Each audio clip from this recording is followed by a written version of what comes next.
सोमारी तू तो भूखल बारू जान हो, हमके बता दा काका बनल बा पलान हो। तोहरे चक्कर में रहिले परेशान हो, भगवती में झुमा तारू सजिया बिहान हो। कांवर किन के ला दो ना, देवो घर घुमा दो ना। का हो बाबा भोलेनाथ जी के दर्शन करा दो ना। पहिला सोमारी तू तो भूखल बारू जान हो, हमके बता दा काका बनल बा पलान हो। तोहरे चक्कर में रहिले परेशान हो, भगवती में झुमा तारू सजिया बिहान हो। कांवर किन के ला दो ना, देवो घर घुमा दो ना। बाबा भोलेनाथ जी के दर्शन करा दो ना।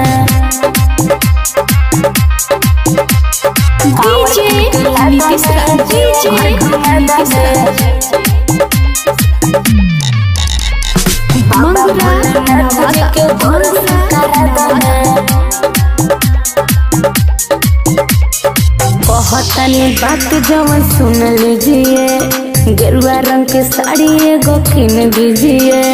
फ्री में दिमाग जानी सेल काड़ा हो, जाए के पलान या सो फेल काड़ा हो। कांवर किन के ला दो ना, देवो घर घुमा दो ना। बाबा भोलेनाथ जी के दर्शन करा दो ना। कहतनी बात जवन सुन लीजिए, गेरुआ रंग के साड़ी एगो किन दीजिए। फ्री में दिमाग जानी सेल काड़ा हो, जाए के पलान या सो फेल काड़ा हो। कांवर किन के ला दो ना, देवो घर घुमा दो ना। बाबा भोलेनाथ जी के दर्शन करा दो ना।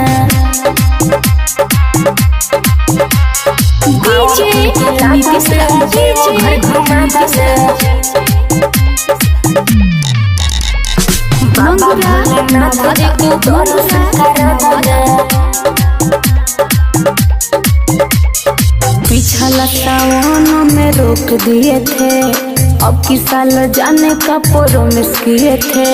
पंकज नभल परेशान बाटे हो, भूलनी न जान हो ध्यान बाटे हो। कांवर किन के ला दो ना, देवो घर घुमा दो ना। बाबा भोलेनाथ जी के दर्शन करा दो ना।